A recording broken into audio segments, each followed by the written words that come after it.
আমার মাটা হয়তো আমাকে সেই পরিমাণ ভালোবাসতে পারেনি। মার কাছে, পরিবারের কাছে সোনার ডিম পাড়া একটা হাঁস ছিলাম। প্রতারিত হয়েছেন অভিনেত্রী পপি। পপির মতো শাবানাও প্রতারিত হয়েছিলেন। পরিবারের সদস্যদের কাছে প্রতারণার শিকার চিত্রনায়িকা সাদিকা পারভিন পপি। তবে ঢালিউড ইন্ডাস্ট্রিতে শুধু পপিই নয়, এমন অনেক অভিনয়শিল্পী রয়েছেন যারা তাদের কষ্টে উপার্জিত অর্থ পরিবারের কাছে তুলে দিয়ে প্রতারণার শিকার হয়েছেন। তাদের মধ্যে অন্যতম কিংবদন্তি অভিনেত্রী শাবানা। বৃহস্পতিবার ফেসবুক লাইভে এসে এমন তথ্য দেন 3 বার জাতীয় চলচ্চিত্র পুরস্কার প্রাপ্ত অভিনেত্রী সাদিকা পারভিন পপি। ফেসবুক লাইভে এসে অঝুরে কেঁদে বললেন, আমি একজন ব্যর্থ মানুষ। পপি জানান, পরিবারের সবাইকে নিয়ে সুন্দর জীবন কাটাতে চেয়েছিলেন তিনি। সবাইকে 2 হাত ভরে শুধু দিয়েই গেছেন, কিন্তু তারাই অভিনেত্রীর সঙ্গে বেইমানি করেছেন। গত 3 ফেব্রুয়ারি পপির বিরুদ্ধে সম্পত্তি আত্মসাতের অভিযোগ এনে খুলনার সোনাডাঙ্গা থানায় জিডি করেন তার বোন ফিরোজা পারভিন। এই প্রসঙ্গে পপি বলেন, আমি শিল্পী মানুষ, আমি কি ভূমিদস্যু?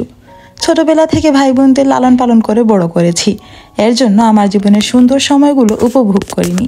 কিন্তু এমন কি দেখলাম, তারা মানুষ হয়নি, হিংস্র পশুও বলতে পারছি না, কারণ হিংস্র পশুরও কৃতজ্ঞতাবোধ আছে, ওদের নেই। অভিনেত্রী দুঃখ করে বলেন, পৃথিবীতে সব মাই মা নন। ভালো মা যেমন আছেন, খারাপ মাও আছেন। দুর্ভাগ্যবশত আমি আমার মায়ের কখনো ভালোবাসা পাইনি। আমি শুধু তার কাছে ডিম পাড়া হাঁস, দুধ দেয়া গরু, টাকা ছাপানোর মেশিন ছিলাম। তাও এসব বিষয়ে আমি কখনো অভিযোগ করিনি, এখনো নেই।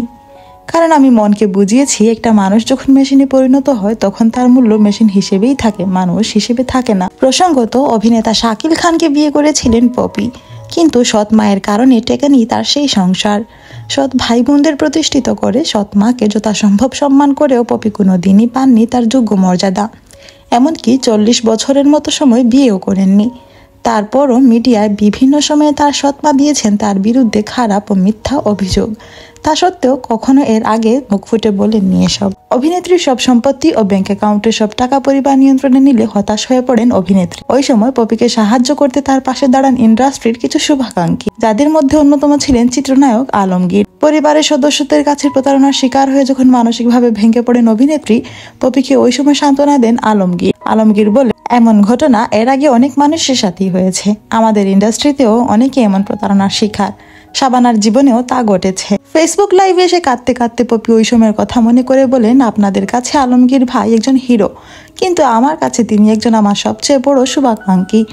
আমারও অনেক কাছের মানুষ আমার আছেন, যারা আমার দুঃসময়ে আমার পাশে দাঁড়িয়েছেন। প্রসঙ্গত, 1997 সালে মন্তাজুর রহমান আকবরের কুলি সিনেমায় অভিনয়ের মাধ্যমে ঢালিউডে পা রাখেন পপি। অভিনয় ক্যারিয়ারে মেঘের কোলে রোদ, কি জাদু করিলা, গঙ্গা যাত্রা সিনেমায় অভিনয় করে শ্রেষ্ঠ অভিনেত্রী হিসেবে 3 বার জাতীয় চলচ্চিত্র পুরস্কারে ভূষিত হয়েছেন তিনি। Thanks for watching. Please subscribe to my channel and follow for more.